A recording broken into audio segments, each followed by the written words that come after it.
You're now listening to DubCast, the official podcast of the Dub Club platform. Dub Club is the only service whose sole mission is to empower cappers and their subscribers to win together. Each week on DubCast, we'll speak with the industry's most talented minds to give you a peek behind the curtain to the art, science, and business of handicapping. We've got a very special guest as our first guest here on DubCast. This guy's a media beast. He's a handicapping beast. 35,000 Twitter followers strong, the pride of Hartford, Connecticut. Jason Radowitz, welcome to DubCast, guest number one. Thrilled to have you on. Yeah, thanks for having me. I really appreciate it. Uh, yeah, sports betting has been ton of fun, especially in November. Yeah, 30 and 12 in November, and I guess slightly in December since starting Dub Club. And so, yeah, it's been a lot of fun. Really happy to be a part of the Dub Club family, and just happy to be a capper with you guys, and look to continue to grow my entire business. So, Jason, before we get into the nitty gritty of your capping business, I have to ask you a question that I ask everyone. If you were playing third base for the New York Mets tomorrow night, what would be your walkout song? Oh wow. I'm not the That's a yeah. change up. I'm sure No, you no, weren't that's prepared for good. this. I'm not the biggest music guy. It's hard to write articles and look at analysis while listening to music. Hard to triple task because you're watching games and you're also writing articles at the same time. So we're already doing double tasking. Hard to triple task with music, but some of my favorite artists would be like Teddy Swims, uh, Somo. I'm an R&B guy. That's kind of my tune. So it would be an R&B song, not too slow, but be an R&B song, kind of what I listen to in the gym to to hit my 275 for five on the bench press. Oh, let's go, Jason. Little flex, start the pod. I love it. But that's actually a perfect segue because what I love about your capping style and what I think a lot of your subscribers and fans love about your capping style is the level of analysis you're presenting with each play. Uh, I mean, there's a million different cappers out there, but you'd be hard pressed to find one who presents such detailed write-ups on every single play and has that like not only the depth of research, but also the really outstanding writing skills that come through as well. Like, why has this been the right approach for you? How is this a weapon for you as you think about building a capping business and building credibility with your followers? Talk about kind of why the analysis first approach is best. So look, I was in that portion of my career as well when I was just starting with sports betting. I was looking for other cappers, trying to tell them and win, and that didn't happen. Right, I would kind of start to go into different subscription based programs and try to listen to other cappers, and I was a losing better. When I listened to all of these so-called cappers, I lost a ton of money. I was playing a ton of games. I was not really knowing what I was doing, and that's kind of what got me into wanting to approach it on my own and see if I can help other people. uh, then of course when I first started, I still struggled, because I tried to do what I learned from those so-called cappers did previously. So I would read trends, I would look at things that didn't really matter for a game, and so we've all been there. We've all been losing bettors when we first started out, but when the pandemic hit, that was when my sports betting career really kind of took off. And when a lot of people kind of shut down and stopped working because of the pandemic, because there were no American sports, there were actually sports being played in Taiwan, in Japan, in Korea. And I went out and said, "Hey, I'm going to try to figure out the numbers in these games. I'm going to watch these games. I'm going to have fun doing it, and I'm going to be that guy." And so I was working with a couple of companies. I asked them, "Hey, do you mind if I go and, cap these games? We can write articles, and I'll put out articles for you guys and help you guys make some, revenue with putting out articles for sports that people are going to want to bet because that's all that's available." And so when I started to kind of be on my own, do numbers, do analysis, and get out, plays, that's when my sports betting career kind of took off. But before that, my background was always into sports. I was always into numbers and writing. I graduated with a master's degree in communication and journalism at the University of Hartford. Of course, I was with the University of Hartford basketball team, first as a manager, then as a graduate assistant. And of course, in my year as a graduate assistant, we had the winningest team in program history.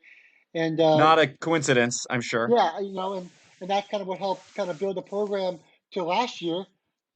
Hartford made the NCAA tournament.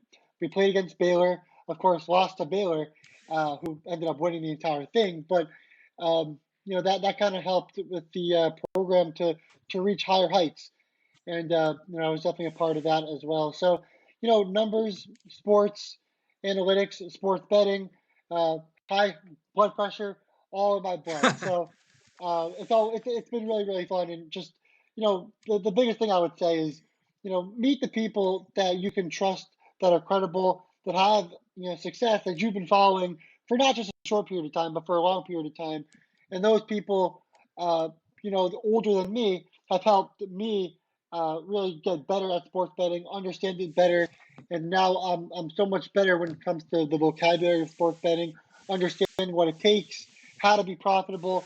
And so when you find all those people that are credible, that have done it before you, that have had legitimate success, those are the mentors you want, not the ones that are giving out 100 plays a day, going on swings with 10 wins here, 10 losses there, because that's never going to be profitable. You want people that end up treating it like a job, not like a degenerate, and that's when you'll succeed. I love it. And this is super consistent with how you're actually pushing out plays. And maybe give us a peek behind the curtain in terms of the actual top of funnel. Wake up Saturday morning in hoop season, and there's 200 games on the slate between football and hoops, etc. Yeah. And then 9 a.m., 10 a.m. when your subscribers get a notification, Jason Radowitz has a play with this super exhaustive write up. What's triggering your interest, and then how are you working down the funnel and qualifying games, and then quickly doing the research and distributing it to your subscribers who are expecting really sound write ups and analysis with every play you have? Yeah, so we can even go back to Wednesday. Wednesdays are kind of like Saturdays in college basketball. Obviously, usually in conference play, for example, you'll get a game on Wednesday and a game on Saturday. Usually, teams will play just two games on a week. So going back, let's just talk about Wednesday, which was yesterday. From recording this podcast on Wednesday, there were a ton of plays, and what I try to kind of tell all my subscribers and everyone that follows me, even if it's on Twitter, I try to explain to them you can't look at every single play. It's literally impossible to look at 200 plays. So you have to find your niche within your niche. So yeah, I love college basketball. I'm really good in college basketball, but now I need to figure out what am I good at in college basketball. So for me, for example, I'm going to look at a spread of like 6 to 6, -6 +6. That's usually the spot I'll be in. And so if it's a favorite, I'm going to look at money lines, -150, or or better at -140.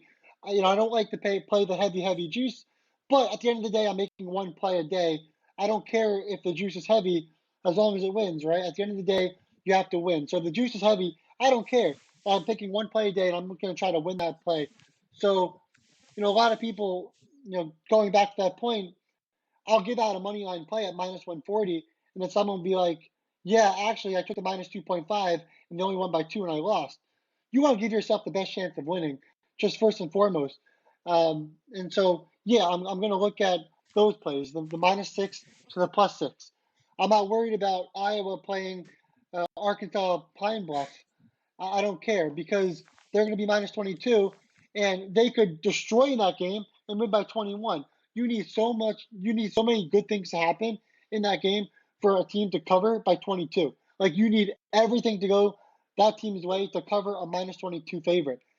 So that's just not me. That's just not what I'm good at. I can't find value in that, because again, you need so much to happen for those -22s to succeed.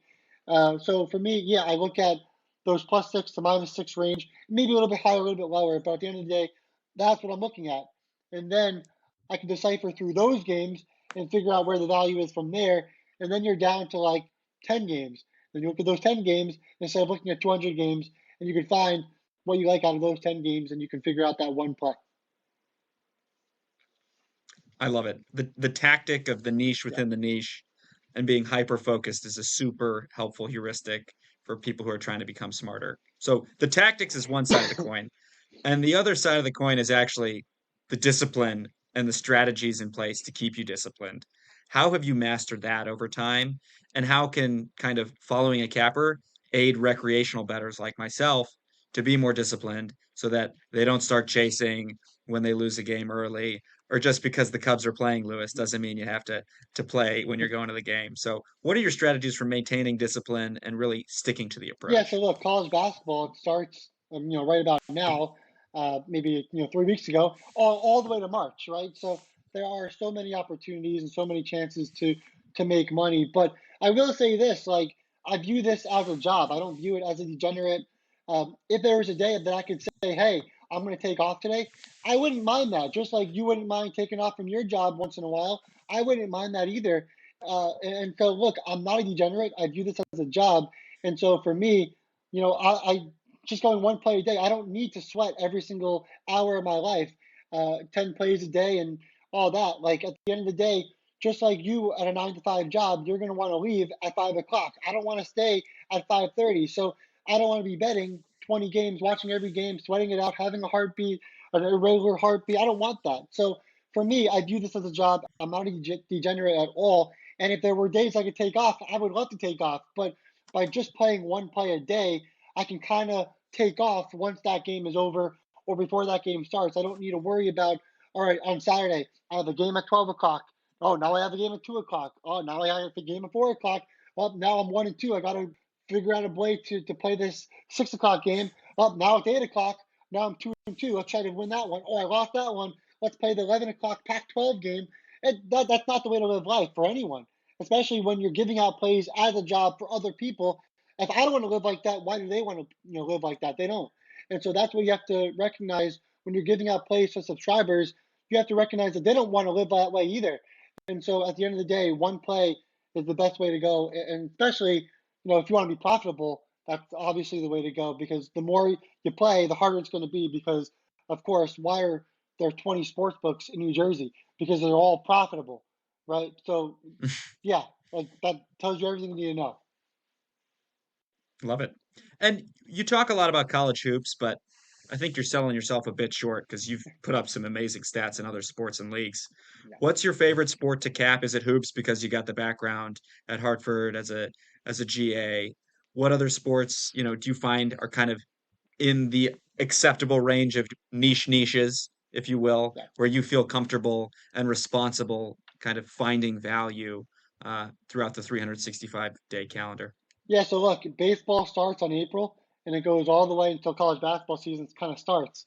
And so those are my two daily sports I love to pay attention to, and they don't play at the same times. So it's kind of perfect for my everyday kind of work. I get baseball starting in April, then you get college basketball when that starts, when baseball finishes. So it kind of goes throughout the entire year of just baseball and basketball and college basketball. So I love those two sports the most. In baseball, my niche, obviously baseball is another one of my niches, but I also, really found that I was really good at first five over on the team totals. And it was actually, for me, starting in April, going up until kind of, I think it was kind of mid June or July, around that range, I was kind of struggling with my sports betting. I was not betting at a good rate. Uh, I was probably around the 53% better. I wasn't having much success betting 3 games a day. And that's when I learned, you can just make one play a day and be profitable. And then as other sports books started to add those first five team totals, I kind of found that was where I was succeeding the most. And since I made that switch, I was 71%, going up from July all the way up before the playoffs, just taking one play a day, of course, and maybe some days taking off. But yeah, I was 71% in taking first five team total overs. I didn't look at unders. I didn't do spread bets. I didn't do over unders in full games. I stuck with just the first five team total overs. And that was just me saying, hey, look, I'm going up against some really bad starting pitchers. I need 3 runs in the first 5 innings. And these starting pitchers likely are not going to get quality starts. And that a quality start is allowing 3 runs through 6 innings. So I'm saying to myself, look, this really good offense should be able to knock out this pitcher before 5 innings are up.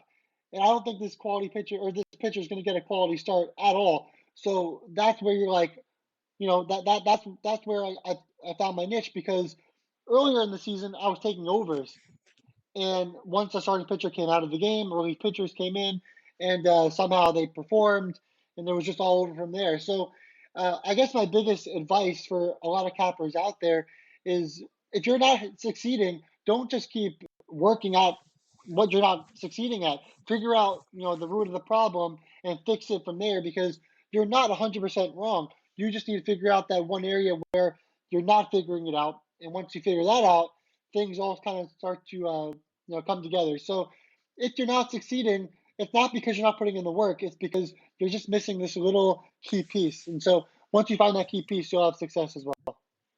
A ton of super interesting insight, Jason, in terms of finding the right games, being disciplined, being an effective capper who is profitable.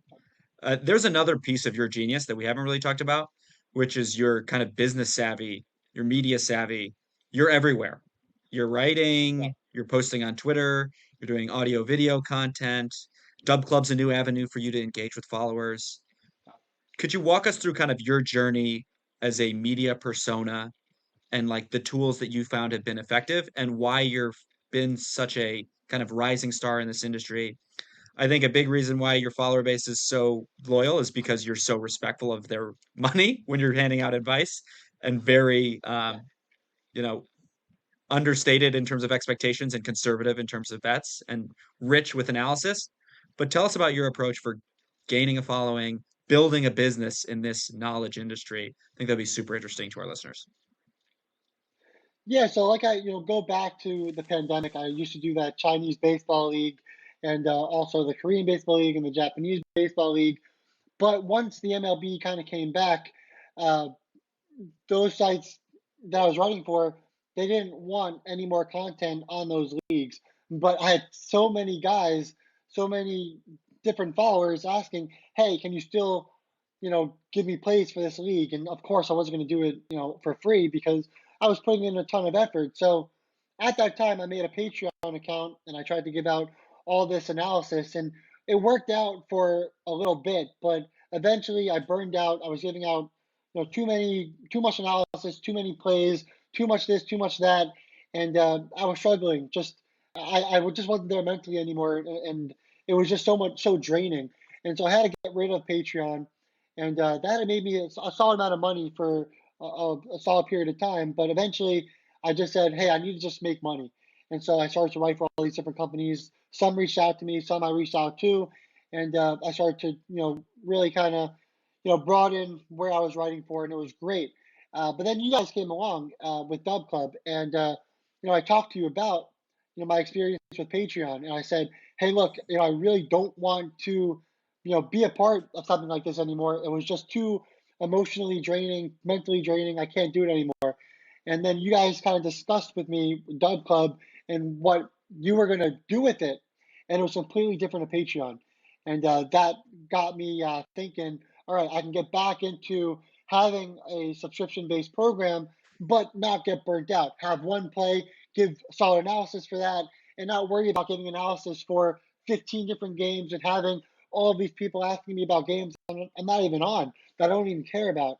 And, Dub Club came in and helped me a ton with that. So that was huge. I've really enjoyed my time with Dub Club and just being able to kind of be myself and give out my plays and not worry about giving out 25 different plays to other games to Patreon people.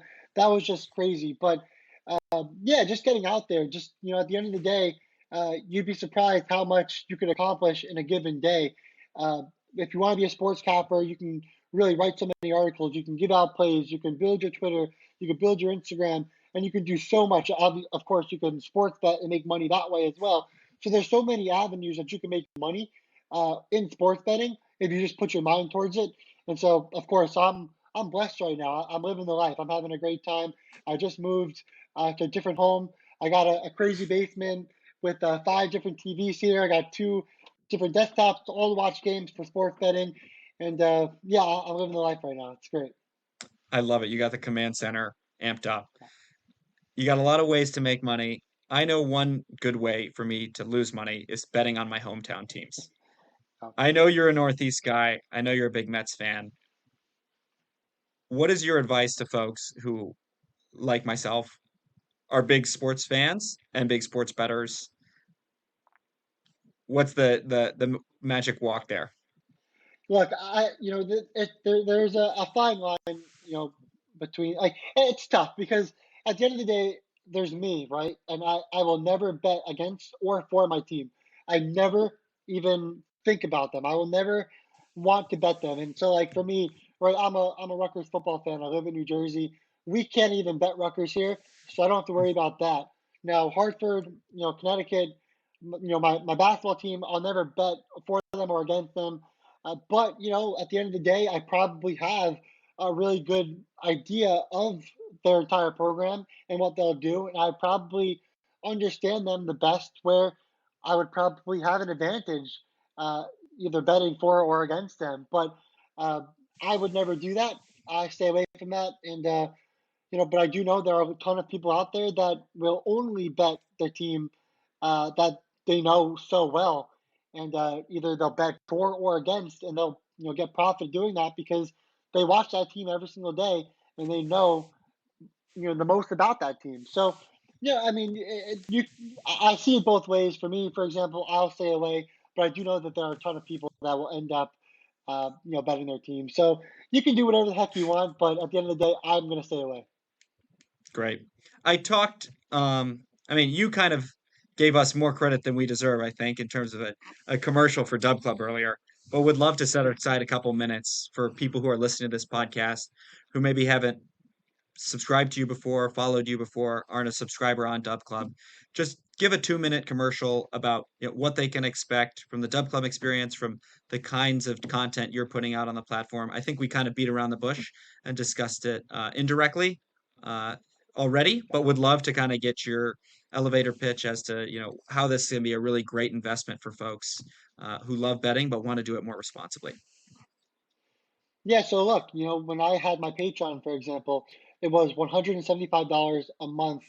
And a lot of people said, I can't afford this. I would love to, to see your analysis and get your picks, but they just couldn't afford this. So Dub Club, you could, there's going to be plenty of different cappers with, a different amount of money for subscription. But for me, for example, I'm just $30 for a month. So it's basically $1 a day and a little bit less than that if it's a 31 day month. So, look, it's $1 a day for my analysis and my picks. And while it's just one play a day for the most part, uh, at the end of the day, you might get a better line most of the time.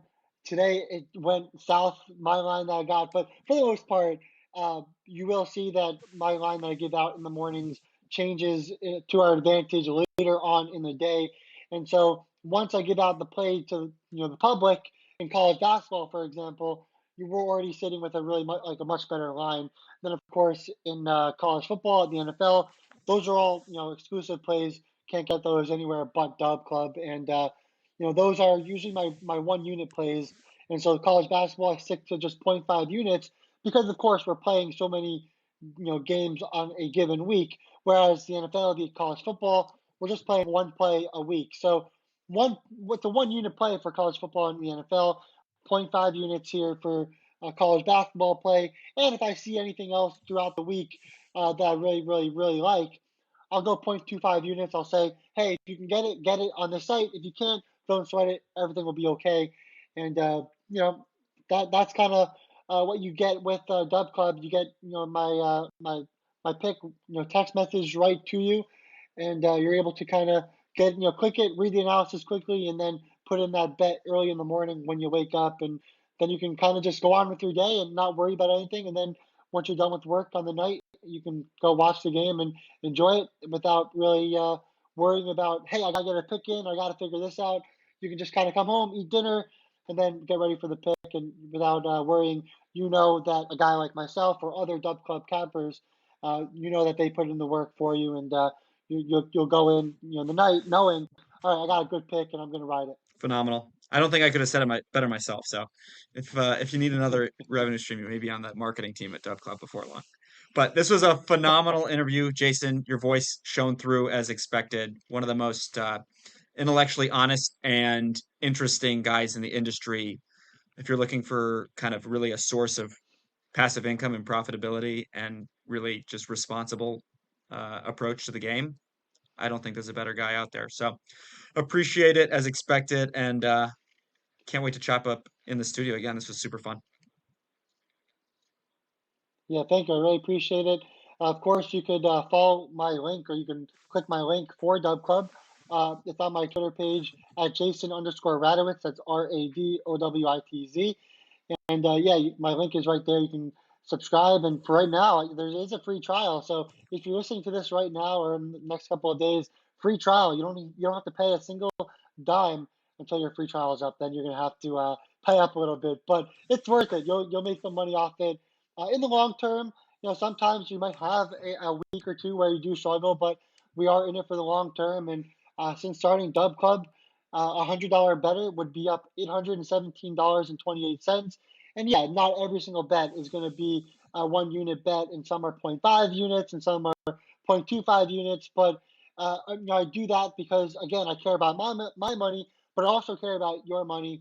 I would never give out huge unit plays just out of random so that you guys can just lose all your money. It's not worth it, and I'm here to make sure that you guys profit along with me. Phenomenal. All right, Jason. Catch you on the flip.